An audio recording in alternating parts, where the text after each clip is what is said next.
You know, I've spent the better part of 3 decades traveling through ashrams in India, monasteries in Tibet, philosophy departments in Europe, and silent retreats in the American Southwest. I've met masters, charlatans, seekers, and those who claim they've stopped seeking. And somewhere between Varanasi and a particularly uncomfortable meditation cushion in Kyoto, a thought struck me that I haven't been able to shake since. What if you've already arrived? What if enlightenment, awakening, unity with the divine, whatever you want to call it, isn't something you're moving toward, but something you're already standing in? And more than that, what if the entire cosmic joke is that you're not a human being searching for God, but God pretending so convincingly to be human that you've forgotten the game you're playing? Today, I want to talk about the greatest game ever conceived. A game so elaborate, so immersive, that the player forgets they're playing. I want to talk about hide and seek with God. And here's the twist: you're both the hider and the seeker. Let's begin with a thought experiment. Imagine you're God. Not the bearded man on a cloud, that's far too small. Imagine you're the totality of everything. Your infinite consciousness, unlimited potential, eternal and unchanging. You know everything because you are everything, past, present, future, all one seamless moment in your awareness. Now here's the question nobody asks. Wouldn't that be incredibly boring? Think about it. If you know everything, there are no surprises. If you can do anything, there's no challenge. If you're everywhere at once, there's nowhere to go. If you're eternal, there's no urgency, no stakes, no drama. You're complete, perfect, and absolutely devastatingly bored. So what would you do? You can't learn anything new because you already know it all. You can't create something outside yourself because there is no outside. You're infinite. You can't die because you're eternal. You can't even sleep because consciousness is your nature. But you could do something else, something brilliant. You could forget. You could take your infinite consciousness and deliberately limit it, fragment it, hide it inside finite forms. You could create the illusion of separation, of not knowing, of becoming. You could play a game. And what's the most engaging game ever invented? Hide and seek. The thrill of concealment, the joy of discovery, the surprise of finding what was hidden. But here's what makes it cosmic. You'd have to hide so well that you genuinely forget you're hiding. You'd have to become so immersed in the role of the seeker that you forget you're also the one who hid. Otherwise, there's no game. There's no surprise. There's no point. And that, my friends, is exactly what happened. God got so good at hiding that God forgot God was playing. So how does an infinite being forget itself? Through layers, through brilliant, intricate layers of limitation and identification. First, you take infinite consciousness and give it a point of view. Just one perspective instead of all perspectives. That's the birth of the individual soul, if you want to use that language. Already, you've created the illusion of separation. This consciousness over here and everything else over there. Then you give it a body, a physical form with boundaries, skin that separates inside from outside, senses that only perceive a tiny sliver of the spectrum of reality, eyes that see light but not radio waves, ears that hear sound but not the music of atoms. Suddenly, this consciousness doesn't just have a point of view, it has a location. It's here, not there. Then comes the mind. Oh, the mind is a masterpiece of divine forgetting. You fill it with thoughts, memories, beliefs, conditioning. You give it language, which carves up the seamless whole into separate things with separate names. You give it time, past and future, so it's always somewhere other than now. You give it stories about who it is, where it came from, what it should become. And here's the genius. You make the mind so loud, so constant, so convincing that the consciousness identifies with it completely. It doesn't think, I am consciousness having thoughts. It thinks, I am my thoughts. It doesn't observe the body, it believes it is the body. Layer by layer, limitation by limitation, God hides deeper and deeper inside the costume of a human being. And the costume is so well made, so detailed, so immersive, that the wearer forgets they're wearing it. They think they are it. You're born. You're given a name. You're told stories about yourself. You learn what you like and don't like. You develop fears, desires, ambitions. You experience pain and pleasure, success and failure, love and loss. And through it all, you're convinced you're a separate individual navigating a world outside yourself, searching for meaning, searching for connection, searching for God. But here's what's actually happening. God is searching for God. The infinite is pretending to be finite so it can experience the joy of discovering its own infinity. The eternal is playing in time so it can taste the sweetness of timelessness. The whole is fragmenting itself so it can experience the ecstasy of becoming whole again. You're not on a journey toward enlightenment. You're enlightenment on a journey toward itself. Now, if this were just a perfect hiding game, there would be no way out. You'd be trapped forever in the illusion of separation. But God is playful, not cruel. So the game is designed with clues, breadcrumbs leading back to remembrance, cracks in the costume where the light shines through. Have you ever had a moment where you felt completely at peace for no reason?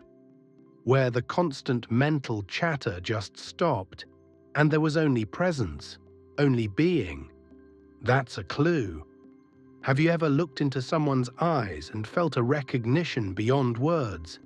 A sense that you're not looking at another, but at yourself in a different form? That's a clue. Have you ever been so absorbed in something, music, art, nature, love, that you disappeared? The sense of being a separate self just dissolved into the experience. That's a clue. These moments aren't accidents. They're not anomalies. They're glimpses of what you actually are beneath the costume. They're moments when the game becomes transparent, when the hider almost remembers they're hiding. And then there are the seekers, the mystics, the sages, the philosophers, the spiritual teachers. People who've dedicated their lives to finding God, finding truth, finding enlightenment. What are they really doing? They're God looking for God.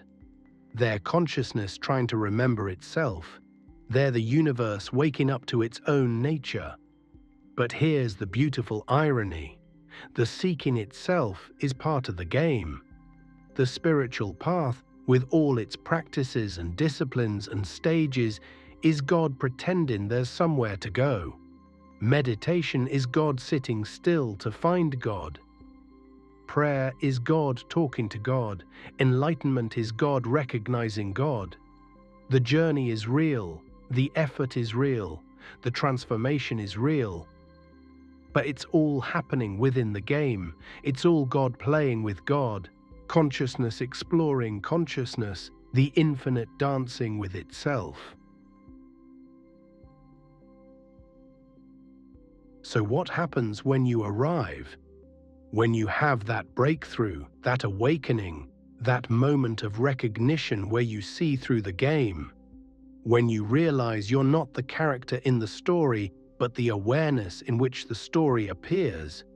Most spiritual traditions present this as the end, the goal, the finish line. You've escaped the illusion, you've transcended the ego, you've merged with the divine. Game over, you win. But that's not quite right, because if you're God playing hide and seek with yourself, then finding yourself isn't the end of the game, it's the beginning of a new phase. Think about children playing hide and seek. The joy isn't just in finding or being found. The joy is in playing again, in hiding differently, seeking differently, discovering new hiding spots, new strategies, new ways to play.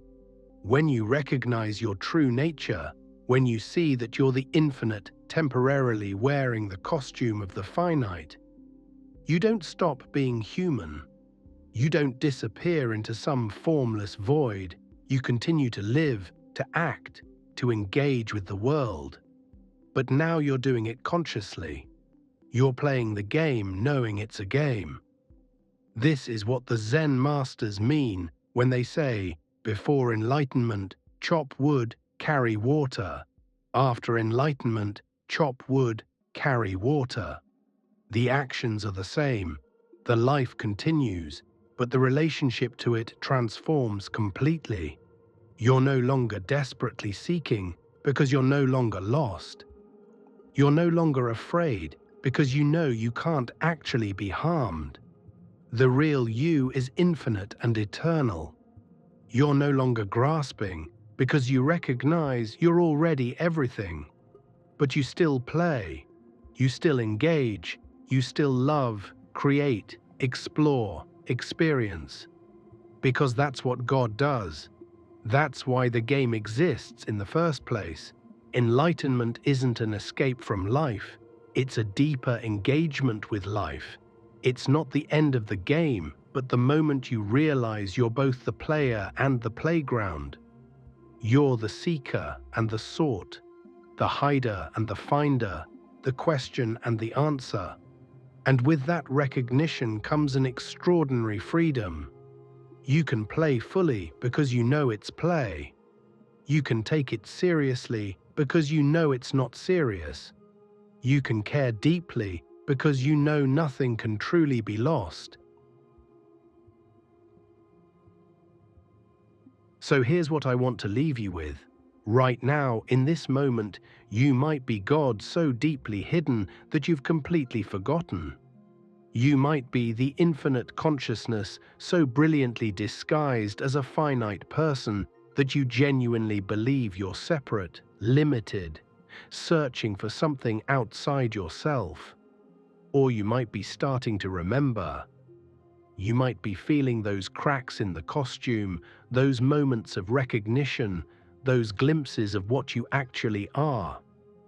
Either way, the game continues. And it's a beautiful game. You don't need to achieve enlightenment. You don't need to become something you're not. You don't need to fix yourself or transcend yourself or escape yourself.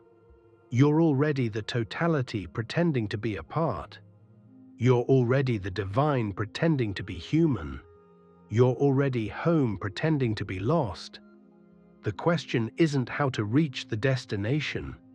The question is, are you willing to recognize where you already are? And here's the really wild part. Even if you don't recognize it, even if you spend your entire life convinced you're just a separate individual struggling through an indifferent universe, that's okay too. That's part of the game. That's God hiding so well that even God doesn't know where God is. Because eventually, in this life or another, in this form or another, the recognition comes. The hider is found. The seeker discovers what they were seeking was doing the seeking. The game reveals itself. And then you hide again, in a new way, with new rules, for the sheer joy of seeking and finding, losing and discovering, forgetting and remembering. So maybe stop trying so hard to get somewhere. Maybe stop treating your spiritual journey like a problem to solve or a destination to reach. Maybe just consider the possibility that you've already arrived, and everything you're doing, including the seeking itself, is just God playing, consciousness exploring, the infinite enjoying its own creativity. You're not on your way to enlightenment. Your enlightenment on its way through you. Welcome home. You never left. The game continues.